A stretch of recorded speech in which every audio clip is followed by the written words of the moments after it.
Okay, just a quick video to show you how to turn one piece of artwork into many different pieces of art with different details on. So we have a simple name badge here, so it's going to include name, employee ID as a barcode, job title and email address, and then just a simple cut line around the outside for cutting it out of cardboard or whatever you're printing it onto. Okay, so this is the data we're going to need. We have an Excel spreadsheet provided with all the data on it, such as name, employee serial number or ID, job title and our email address. So this needs to be edited slightly, but we will sort that out now.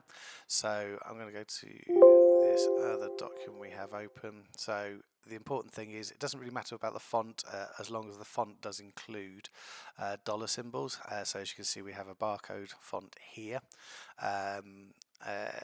which basically is doing the same thing. So it's well, you'll see. So this is barcode name, dollar sign name, dollar sign. It is very important. It is case sensitive on this. I tend to not leave spaces in. Like I said, it doesn't really matter which fonts you're using as long as there is a dollar symbol built into the font. So this one is, like I said, turned into a barcode at the moment, but if I turn it back into normal text, you can see it's just dollar sign, capital I, capital D and another dollar sign. So let's turn that back to our code 128. So we have our artwork done.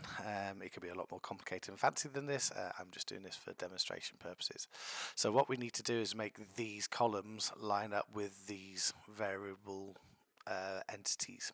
So to do that, we're going to insert a new row at the top, and we are literally just going to use the same headers as what's in between the dollar symbols. So we have name, we have ID, we have job title, and then we have email. Again, it is critical that you follow the case and formatting of these, otherwise they won't match up properly. So we're then going to save this out as a file, and we're going to save it as a CSV file. You get a few options when you're doing this from Excel. It doesn't really matter, but I'm going to use this one just because it actually tells me what delimited or what icon they're using for delimiting the text or delimiting the fields. So if I was to open that up in a text editor, for example, you can see that each column is essentially spaced by a comma the character.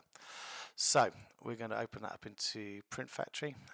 We are going to combine the documents together. So we're going to go into File menu, Combine, Import Variable Values. Our delimiter is a comma, so we've got that selected there.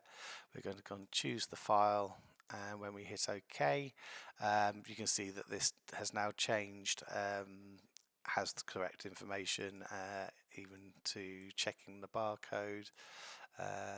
We have our same data for this employee.